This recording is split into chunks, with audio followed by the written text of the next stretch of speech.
This story comes to us from WSBTV.com, going out to the ATL. And there are updates to this story that the officer with the Atlanta Police Department has been fired.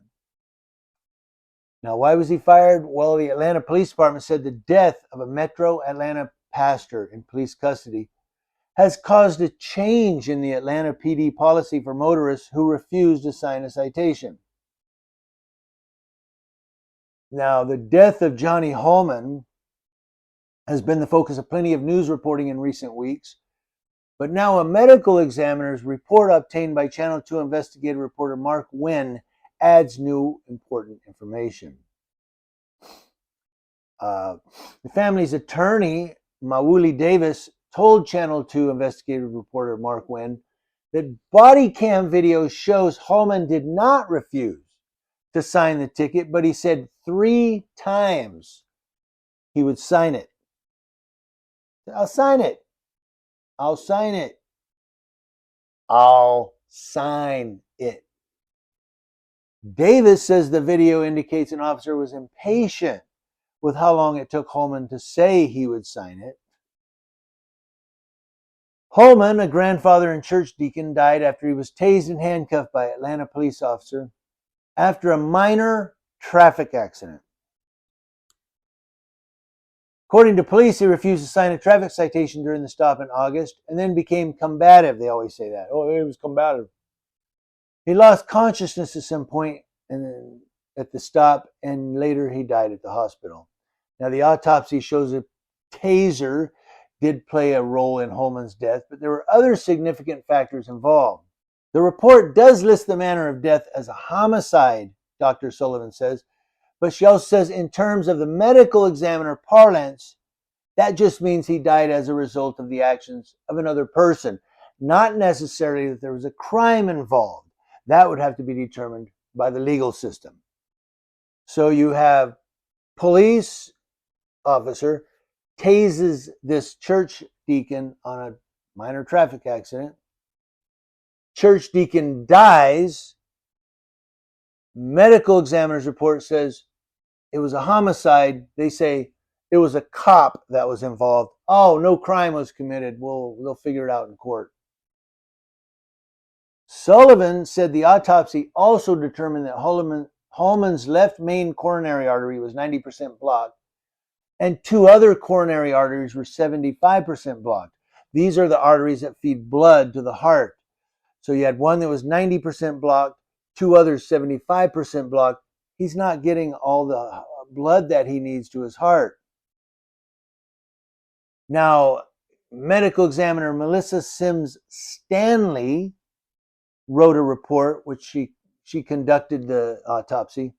It is my opinion that Johnny Holman died due to cardiac dysrhythmia, or abnormal heartbeat, due to use of a conducted energy device in association with, I'm going to try this, hypertensive and arteriosclerotic cardiovascular disease. I think I got it. Review of the body cam video and discussion with the Georgia Bureau of Investigation Special Agent Keisha Morris confirms that a conducted energy device is used as a stun gun during a physical confrontation with law enforcement. She continues to write, based on my review and interpretation of the video, Mr. Holman is unresponsive from the time that energy device is deployed. They killed him once they tased him.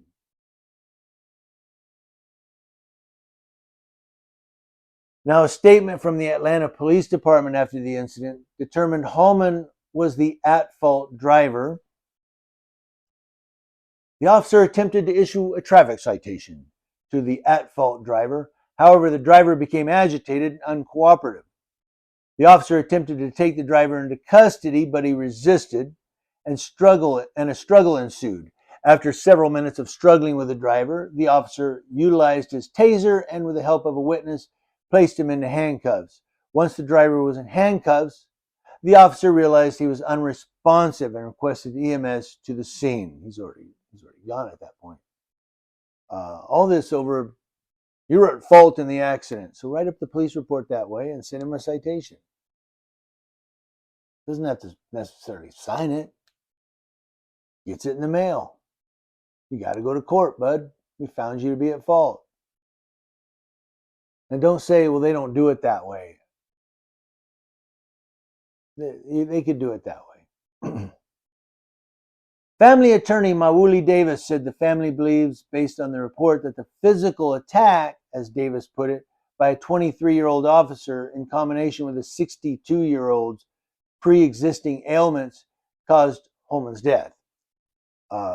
So the younger officer, he's taking on this old guy that's already got heart disease and stuff.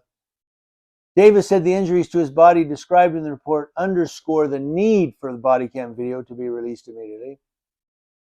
And then, of course, there's a death investigation that's active and ongoing. I tried to give you that one as clear as I could. I don't know. I just having a hard time talking this morning.